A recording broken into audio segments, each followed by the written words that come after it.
بسم اللہ الرحمن الرحیم۔ دعا کرنے سے پہلے یہ کلمات پڑھیں۔ نبی اکرم صلی اللہ علیہ وآلہ وسلم نے فرمایا، جب بھی ان کلمات کے ذریعے دعا کی جائے گی اللہ اسے قبول کر لے گا، اور جب بھی اس کے ذریعے کوئی چیز مانگی جائے گی اسے عطا فرما دے گا۔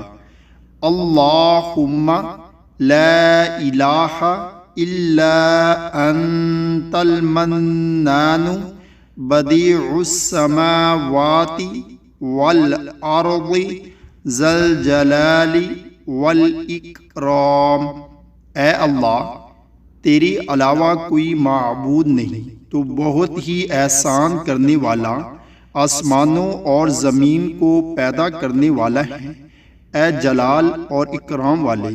اللہ تعالی ہم سب کو بھی اس پر عمل کرنے کی توفیق عطا فرمائے۔